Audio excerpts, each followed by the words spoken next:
on va maintenant voir la finale yo, yo. Ici, c'est la combinaison des finales i et o qu'on a vu précédemment dans la formation. Quand cette finale elle est seule, c'est-à-dire qu'elle n'est pas précédée par une initiale, on va rajouter un y au début et on va aussi enlever le i qui était au début dans la finale. Et sinon, si elle est précédée par une initiale, on va simplement l'écrire iu. Donc dans tous les cas, cette finale, elle se prononce yo, yo, yo. On peut s'entraîner avec le chiffre 6 en chinois qui se prononce liu, liu, liu. Donc ici, quatrième ton.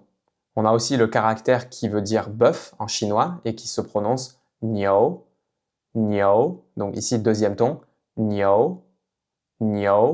Un autre caractère très important en chinois aussi, c'est le caractère yo, yo, qui symbolise simplement le verbe avoir en chinois. Donc par exemple, si vous voulez demander à votre ami s'il a une voiture, vous pouvez lui dire ni you che ma? Ni you che ma? Ni you che ma? Et par exemple, il peut vous répondre yo, donc pour dire qu'il a, yo, ni ne, ni ne. Il vous demande et toi, est-ce que tu as une voiture?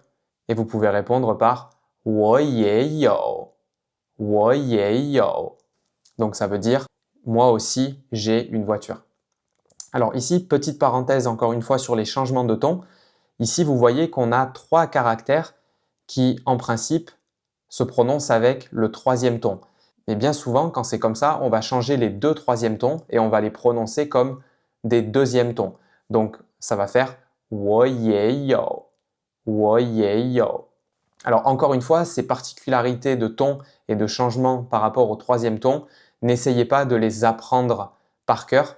C'est bien mieux de les acquérir naturellement, donc il va vous falloir un peu de pratique, mais ça deviendra naturel au fur et à mesure que vous pratiquerez. Donc pour ceux d'entre vous qui voudraient vraiment tout savoir par rapport au changement de ton avec le troisième ton, on peut voir cet exemple-là. Dans cette expression, pour la première partie, on n'a pas vraiment de difficulté particulière parce que c'est trois troisièmes tons qui sont enchaînés. Donc si vous avez fait attention à ce que j'ai dit juste avant, on va seulement changer les deux premiers troisièmes tons et on va les prononcer comme des deuxièmes tons. Donc on va prononcer ni ke ni ke. Par contre, dans la deuxième partie de la phrase, maintenant on a 4 fois le troisième ton qui s'enchaîne. Donc là, comment on fait?